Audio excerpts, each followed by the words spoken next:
Hey everybody, it's time for Friday's World of Weather. We are talking about hurricanes today, one of my favorite topics. Hurricane season starts June 1st, continues through the end of November. And as I was putting this together, I realized there's just so much information. So today we're going to talk about hurricane season, why hurricane season occurs when it does, how hurricanes form, where they form, when we see most of them. And we're actually going to hold off on talking about storm surge and things like that. We have a really great video from Fred Campagna and his daughter Mia, who use Legos to show the different category of hurricanes.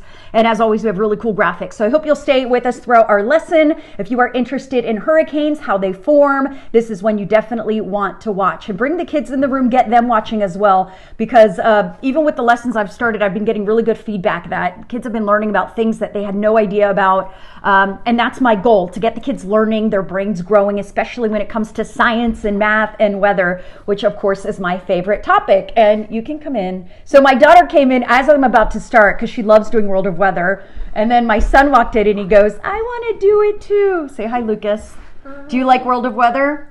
Yes? Okay. So we're going to be talking about hurricanes. You can listen, okay? And then ask any questions you may have. Does that work? So we are talking about hurricanes, and it starts June 1st, hurricane season, and continues through the end of November. And a lot of people ask why. Why do you think that's when hurricane season is? Because it's more hot and the hurricanes want the hot weather. That's very true, yes. And she said because that's when it's hot, and it's true. And it all depends on the ocean temperature. The top 50 meters of the ocean have to be at least 80 degrees for hurricanes to form. So that's why hurricane season doesn't start until June 1st. That's because before that, the ocean temperature is not warm enough to produce hurricanes. And something to consider, the ocean temperature always lags behind the actual temperature. Think of how much ocean water there is. I mean, you look at this globe, you see how much is covered by the oceans. So it takes a while for the ocean water to warm up. Even when we have warm temperatures and the ambient temperature, the air temperature is 80, 90 degrees, it just takes a while for the ocean temperature to catch up. It always lags behind a couple months. Now, starts June 1st, continues through the end of November. The peak is in September, though. That's when we see most of the hurricanes. And Annalise, you're going to hold this map for me. And we're going to talk about where they form. So here we are. Here's the United States. Here's Georgia. Here's Florida. Now, hurricane season starts in June, but really June and July is really slow for hurricane formation. I was looking up at the statistics. Only 13% of tropical systems form in June and July. And again, that's because the ocean water isn't warm enough. But in June and July, the hurricanes that do form, or the tropical systems that do form, happen in the Gulf of Mexico, in the Caribbean, and in the Atlantic right near the Florida coast. Then as we head later into the season, as we approach into August, September, the peak of hurricane season, the ocean water gets warmer. And that's when they start forming in the Atlantic and closer to Africa. And as we head to September, that's when we start watching those tropical waves that develop in Africa and travel across the entire Atlantic to the United States. Hurricane season, again, June 1st through the end of November. That's when 97% of tropical systems form. But it could form out of hurricane season, and we've seen that several times. We'll get a rogue system before hurricane season even starts. That can happen. It just depends on the ocean water temperature. But again, that is when most of them happen. The peak being September, that's when our ocean water temperatures are their warmest. Once we start getting into October, November, the ocean water starts cooling off. Again, it lags behind the air temperature, which is why it continues into November, even though air temperatures in November are already quite chilly. So one more thing I want to talk about while we have our globe. Are you guys listening and learning? Yes, is about hurricanes. We use the word hurricane here in North America, but you also hear the word cyclone and typhoon. And you think, what's a cyclone? What's a typhoon? Does anybody know? Have you ever wondered that? A hurricane in a different language? Hurricane in a different language, pretty much that's exactly what it is. It just depends on where on the globe, where on the earth these tropical systems form. So cyclones occur in the southern hemisphere. So anything south of the equator, so South America, just anything south of the equator, they call it cyclones. We call them hurricanes. And then when you head over towards Asia, that's where they call it typhoons. So you may hear typhoon and then a name. It's just because it occurs over by Asia. Southern Hemisphere, they call it cyclones. So over near Australia, they call it cyclones. Here in the U.S., we call it hurricanes. And again, hurricanes can happen in the Atlantic. That's the Atlantic hurricane season. But we also can have some hurricanes in the Pacific as well. And we see those time and time again. Sometimes they affect the western coast of Mexico or even the western coast of California. So there's our globe. That's as we learn about hurricanes. We are going to, I'm going to flip this camera around and we're going to go through some slides I made to help explain hurricanes. So bear with me here. So let's, okay, so world of weather. We are learning about hurricanes for today.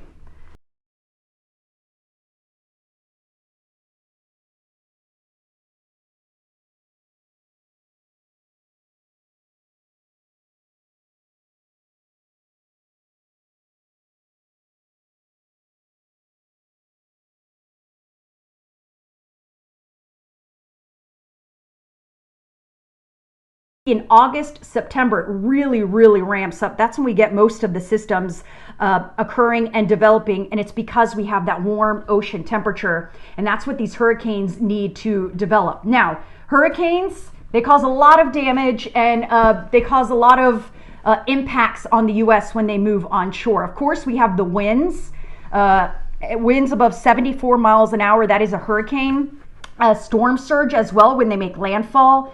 Very heavy rain. In fact, we've had flooding over Georgia from tropical systems. That's really one of the biggest impacts for us here in North Georgia is the heavy rain, and also tornadoes. We find a lot of tornadoes, especially in that front upper quadrant of when they make landfall. That's the strongest end of the hurricane. Category 1 hurricane is anything above 74 miles an hour to 95 miles an hour. Category 2, 96 to 110 miles an hour. And then the areas in red, those are major hurricanes. So anything above Category 3 hurricane, that is a major hurricane. Anything above 111 miles an hour, and Category 5 is the strongest category hurricane. We're going to have much more on that. Actually, Fred made a video explaining the categories here in just a minute, but I want to get through these graphics first before we get to that. Now, here's today's trivia question, and that is, when does hurricane season start? So we are going to flip this camera back, and we've got my helper. When does hurricane season start? Is June it 1st. June 1st. Lucas, when does hurricane season start? June 1st. June 1st. You guys are very good listeners. I love it. That is the correct answer. Hurricane season starts June 1st. And do you know why? Because it's more hot and the top of the ocean's hotter, and that forms more hurricanes. Very good.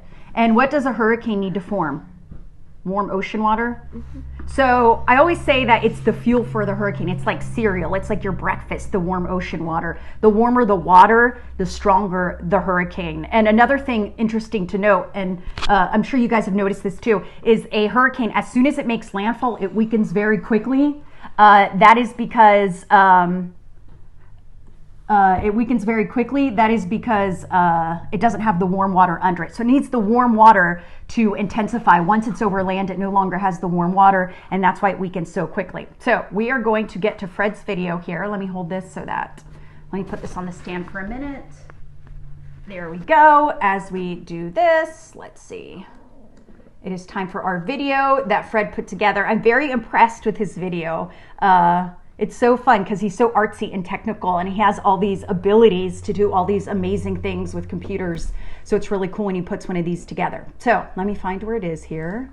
Okay, here it is. So I'm going to grab this back. Actually, I'm going to see if I can. I just don't want to be wobbly as you're watching this video. So we're going to try putting you on this stand and see if this works here. So bear with me. We're switching this around. Okay. Okay, so here we go. Putting you on the stand. There's Fred and his daughter, Mia. Okay, let's get closer. There we go.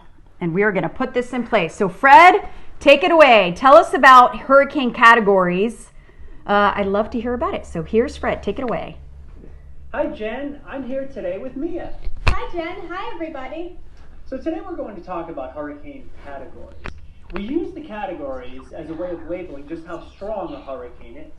You know what would be a good way to show that? What's that? Legos. Well, that's not a bad idea. You know, you've built lots of Legos over the years, some pretty big ones too. Check this out. It's Hogwarts, Harry Potter. And this is Walt Disney World's castle. That is huge. How long did it take you to build that? Took me about a month. So how are we going to use Legos to show different hurricane categories? Well, I've built a Lego neighborhood. Maybe we could see what effects hurricane categories would have over it. Ooh, that is a pretty cool idea. Let's check it out. Okay, here's our neighborhood. That house with the brown roof, that's not very well built. The red roofed house, that's near the water and it's on stilts. It is better built than the brown house. And the other house is built to withstand a Category 5 hurricane.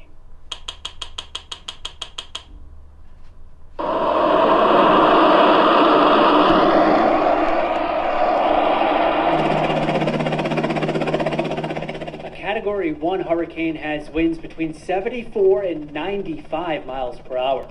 It knocks down some trees and power lines, and the ocean water gets close to the red house, but the wall blocks it from coming on shore.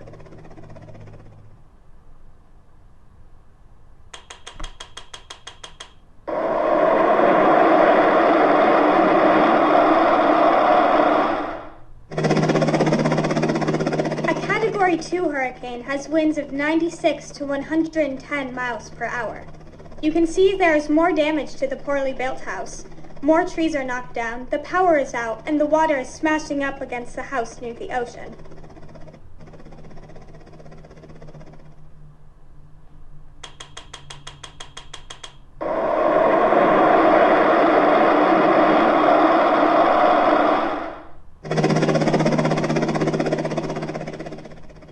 Category 3 is a major hurricane with winds of 111 to 130 miles per hour. We're starting to see a lot more damage.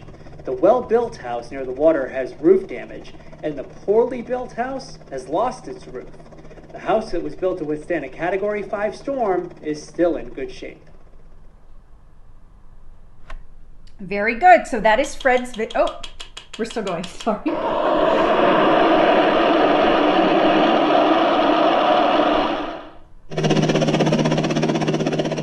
Category 4 is a major hurricane with wind of 131 to 155 miles per hour. The damage from this storm is extreme. The boat is crashing up against the house near the ocean, and the water from the storm surge is in the house. The poorly built house has collapsed, and all the trees are knocked down. Power could be out for a while.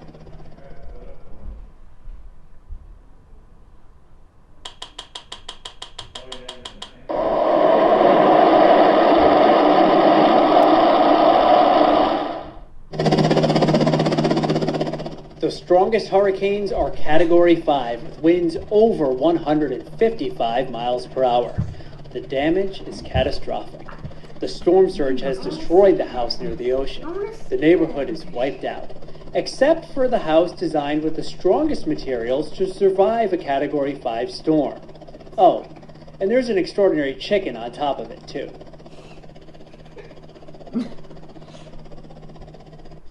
All chickens are extraordinary. That is true, but that's another story for another day. We hope you enjoyed our little lesson on hurricane categories. See ya! And there it is. You can see Category 1 hurricane, anything between 74 and 95 miles an hour.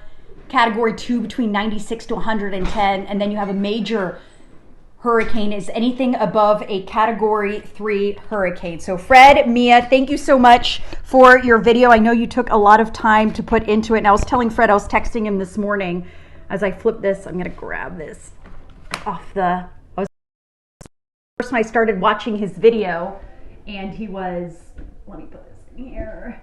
I was watching his video, and at first he showed the Hogwarts castle and the Disney castle, and I thought he was going to use those to destroy, and I screamed. I was like, no! As a Lego mom, first of all, I know how expensive those Legos are, but secondly, I also know how long it takes to put them together. And my son, they both ended up walking out because my husband set up a water slide for them outside, so they ran out and lost their interest in World of Weather, but he was glued to it as well because he loves Legos. So I opened up my iPad here. I'm trying to see questions, and actually Tim is on the phone with me right now. For some reason I'm not able to see the questions, so if anybody has any questions, Tim, do we have any questions out there?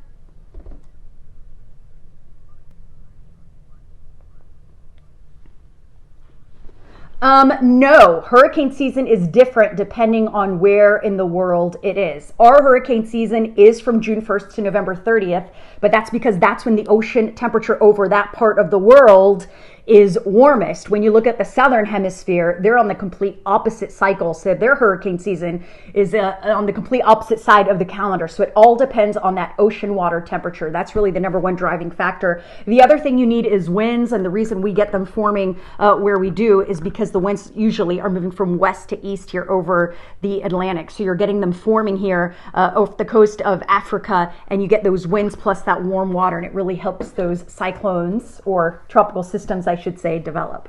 Do you have any other questions, Tim?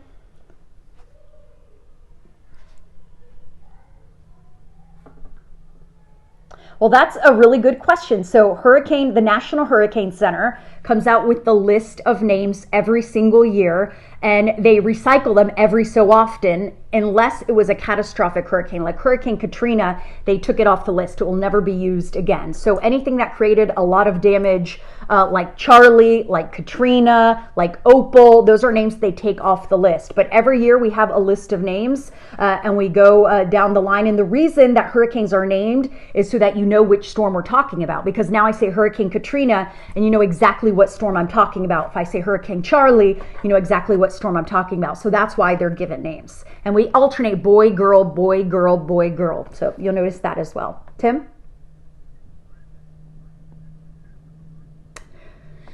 That is a very good question. The question was, why is it so hard to predict the path of a hurricane? It is incredibly hard. And I think that's why I'm so fascinated by hurricanes. I grew up in Florida, so really they consumed several months of our lives there. But the reason being is because you're trying to forecast something 3, 4, 5, 6, 7 days out. We do that cone of uncertainty. That's why you notice the later it gets in time, the wider that cone becomes, because it's just harder and harder to forecast something the further and further you get in time. We look at cold fronts, warm fronts, but there's a lot more involved in that. How strong is the cold front? How fast does it move? And even the slightest change in the forecast, maybe the cold front didn't go as far south as it was supposed to. Maybe that area of high pressure wasn't as strong as it was supposed to be. Those impact the path of these hurricanes. So you look at the highs, the lows, because those are the steering mechanisms for these systems. And again, we're forecasting these several days out, and that's what leads to a lot of the difficulty. Another thing to keep in mind, even 1 or 2 days out, it's difficult because you're talking about 50 or 100 miles one direction or the other, especially when you're looking at Florida. You know, it looks like it's going to hit Miami, but then it misses the state of Florida. I mean, Miami's on the far south Florida. So you're talking about 50, 100 miles. When you look at the map and you live there, it doesn't seem like a lot, but it's a lot. It can make a big difference exactly where it makes landfall. And because that front right side of the hurricane is where most of the damage occurs, you know, those 50 or 100 miles one direction or the other could really mean a big difference according to where you live and where the hurricane is forecast to go. But that's why we always show you that cone and tell you everyone in the cone needs to take cover. And also something else I want to mention is there is so much when it comes to hurricanes. As I started getting this lesson together, I realized that I could talk about this forever. So we are going to talk about this much, much more. We're going to talk much more about hurricanes. We're going to talk about that front right quadrant. We're going to talk about that cone of uncertainty. And we're also going to talk about why Georgia doesn't get hit by many hurricanes. There's a reason that they mostly make landfall in Florida or Texas. They don't really move on shore on the Georgia coast very often. And we're going to be talking about that as well. So there's a lot to talk about with hurricanes. Tim, any other questions? What is the eye of the hurricane? So yes, and again, that's part of my second lesson as well, because our own meteorologist, Molly McCullum, she actually flew in the eye of the hurricane. But so with a hurricane, and we're going to get in much more detail about this in our next lessons, but you have the warm air rising, and then that eye of the storm is where the cold air is coming down. So it's actually beautiful weather in the eye of the hurricane. But the strongest part of the hurricane is the eye wall. So it's that outer edge of the eye where the strongest winds are located. A lot of time that's where those hurricane force winds or those winds that are forecast, that's right in the eye of the hurricane. Tim?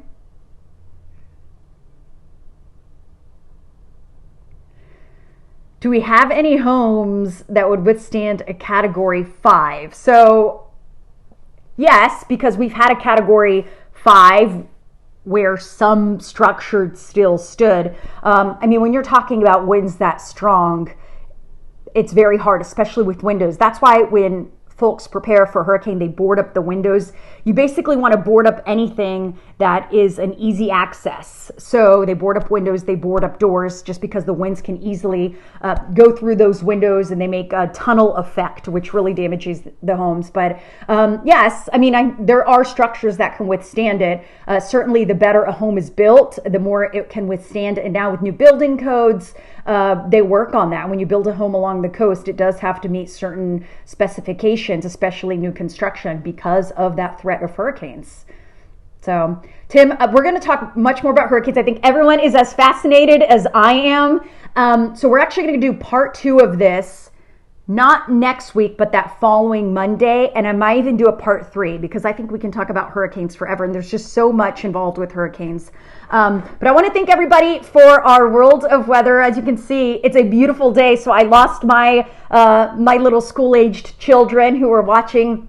But please feel free to go on and ask questions. If I haven't answered them already, I will go on Facebook and I will answer any questions I see on there. And also, we are posting these videos on cbs46.com and on our streaming app. So if you've missed any of the other videos, if this is your first time tuning in and you like what you see and you want to learn more, you can go back and watch our other videos. I'm always looking for suggestions. If you have any topics you want me to cover, I'd love to do that as well. I've heard from a lot of teachers who are using this as a lesson plan, giving it to their kids. I appreciate all that as well. Happy to help any way I can. It is a beautiful day. Pollen is super high, which reminds me, I think not next week, the week after, I think I have to do a whole lesson on pollen, because the pollen in Georgia is crazy. Just go outside, run your finger on anything, you're going to see it. Pollen levels are the highest they've been since March of last year. So really crazy out there. If you do go out, just make sure you're taking your allergy medicine and don't rub your eyes and your face after touching everything covered in pollen. It is going to be warm out there. Everyone bring on, wear your shorts. Have a great day. I'm going to see you starting at 4 o'clock on CBS 46. Thank you so much for joining me at World of Weather. I will see you Monday at 1:15 for another lesson. Have a great day.